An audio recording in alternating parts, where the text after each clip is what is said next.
The Bravo Company was still trapped in the kill zone, fighting not just for mission success, but for their lives.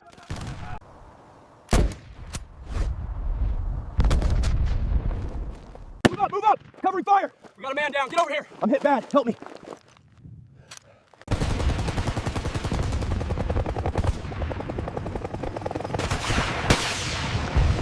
They said it would be a routine patrol, just another day in the Kandahar province, just another mission in the endless mountains of Afghanistan.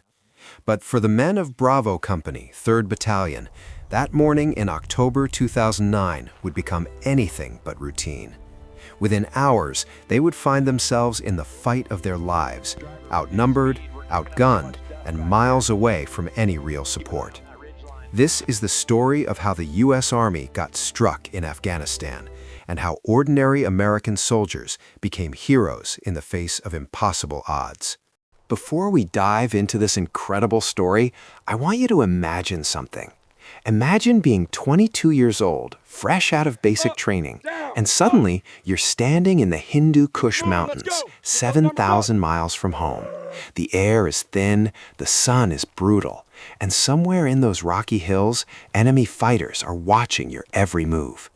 This was the reality for thousands of American soldiers who served in Afghanistan. And today, we're going to tell you about one of the most intense battles they ever faced. Let me take you back to the beginning. The year is 2001. America has just been attacked on September 11th. The towers have fallen, the Pentagon is burning, and nearly 3,000 Americans are dead. The nation is in shock. The nation is grieving, and the nation is demanding justice. Within weeks, President George W. Bush orders military action against Afghanistan, where the terrorist group responsible for the attacks has been hiding under Taliban protection. Operation Enduring Freedom begins. American soldiers, sailors, airmen, and Marines deployed to one of the most hostile environments on Earth. They're told it will be quick. They're told the Taliban will collapse. They're told they'll be home soon. But Afghanistan had other plans. Fast forward to 2009. The war that was supposed to be over in months has now dragged on for 8 long years. The Taliban, defeated and scattered in the early days, has regrouped. They've learned new tactics, they've found new weapons, and they've grown bolder.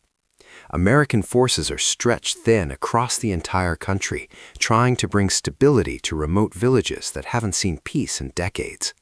The terrain is unforgiving. Mountains rise 15,000 feet into the sky. Valleys twist and turn like mazes, and the enemy knows every cave, every trail, every hiding spot. For the soldiers on the ground, every day is a test of courage. Now let me introduce you to some of the men who were there. Staff Sergeant David Martinez from San Antonio, Texas.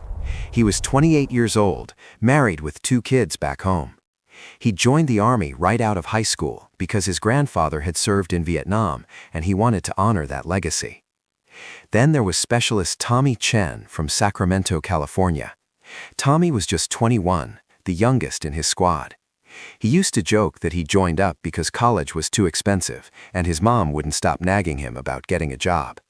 But beneath that humor was a young man who genuinely believed in serving his country. And finally, Lieutenant Jake Morrison from rural Ohio.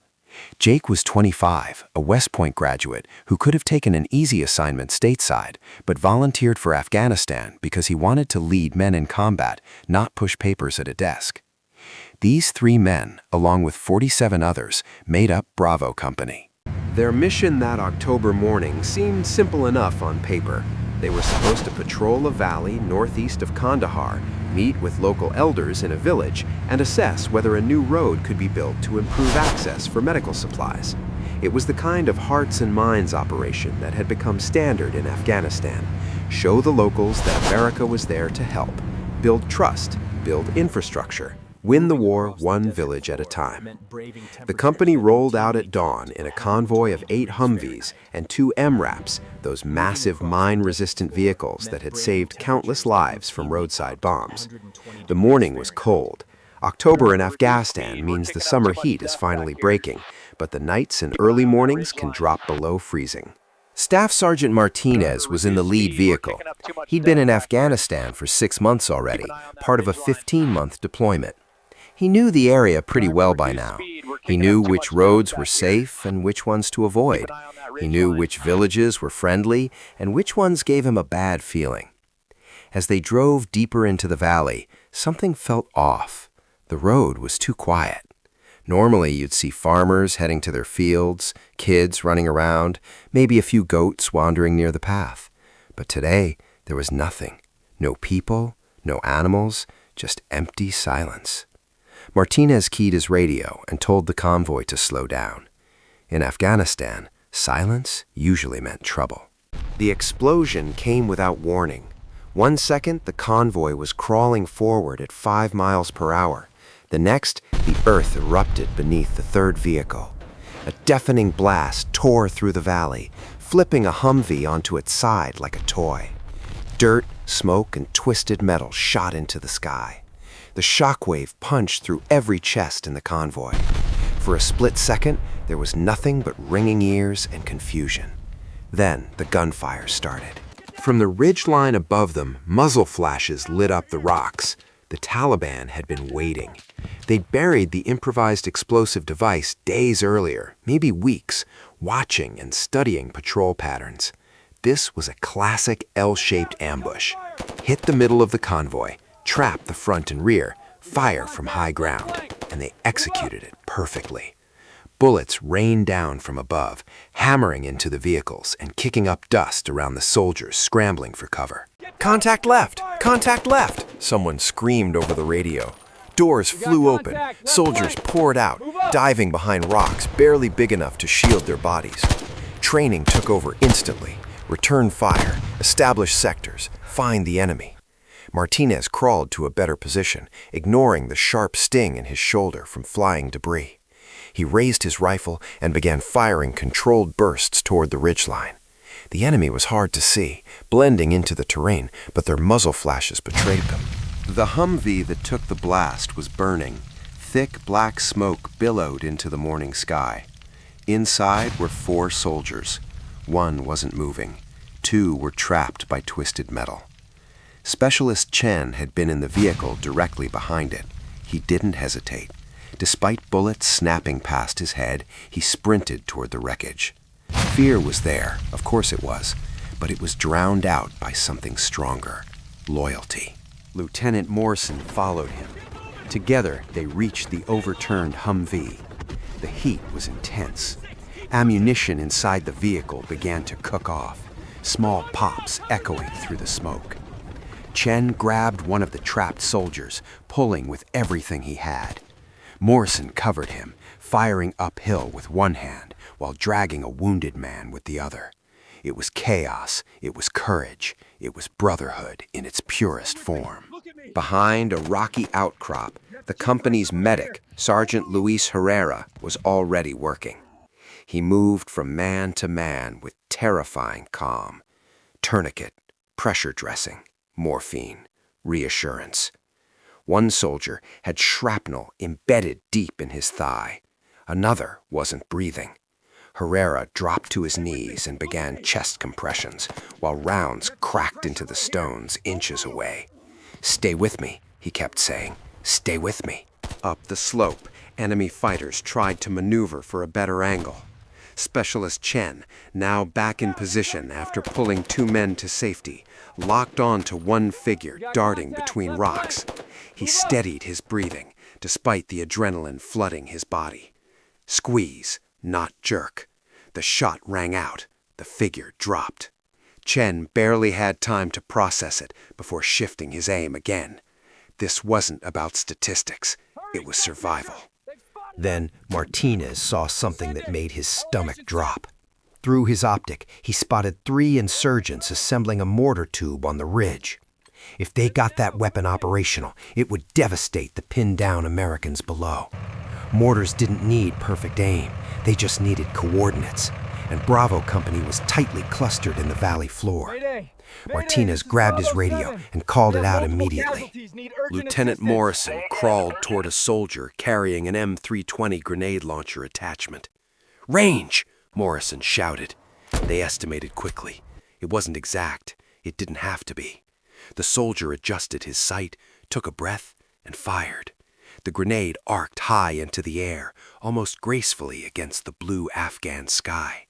For a split second, it felt like the entire valley paused. The explosion ripped across the ridgeline. Dust and debris exploded outward. When the smoke cleared, the mortar team was gone. The immediate threat had been neutralized. But the firefight wasn't over. The Taliban were still firing, still advancing in small groups. And Bravo Company was still trapped in the kill zone, fighting not just for mission success, but for their lives. Lieutenant Morrison grabbed the radio again, his voice steady despite the chaos around him. He called in a 9-line medevac request and requested close air support. Minutes felt like hours. The firefight raged on. Then, faint at first, but growing louder, came a sound every soldier in that valley prayed for: the roar of jet engines overhead. An American aircraft screamed across the sky. Morrison marked the enemy position with colored smoke. Seconds later, precision-guided munitions slammed into the ridgeline. The blast shook the entire valley. Shockwaves rolled downward, and enemy gunfire began to thin. The Taliban fighters who had held the high ground were suddenly scrambling for cover or retreating entirely. With the immediate pressure reduced, Bravo Company moved quickly. Soldiers bounded forward in teams, securing better positions and checking on the wounded. Martinez went vehicle to vehicle, counting heads. Dust coated every face. Eyes were wide, hands trembled, but rifles stayed ready. The valley that had erupted into chaos minutes earlier was slowly shifting back under their control. Then came the thumping blades of the medevac helicopter. The Black Hawk descended into a cloud of swirling dust, turning the valley into a storm of sand and debris. Soldiers formed a perimeter as the helicopter touched down. The wounded were carried one by one toward the aircraft. Every step felt urgent. Every second mattered. Tell my wife I love her. Inside the helicopter, a wounded soldier gripped Martinez's hand tightly. His uniform was soaked with blood, his breathing shallow. "Tell my wife I love her," he whispered. Martinez squeezed his hand back. "You're gonna tell her yourself," he replied firmly, even though fear twisted in his chest. The helicopter lifted off, carrying the wounded toward a field hospital miles away. The men watched silently as the medevac disappeared over the mountains. No cheering, no celebration, just exhaustion. The valley smelled of smoke and burning metal.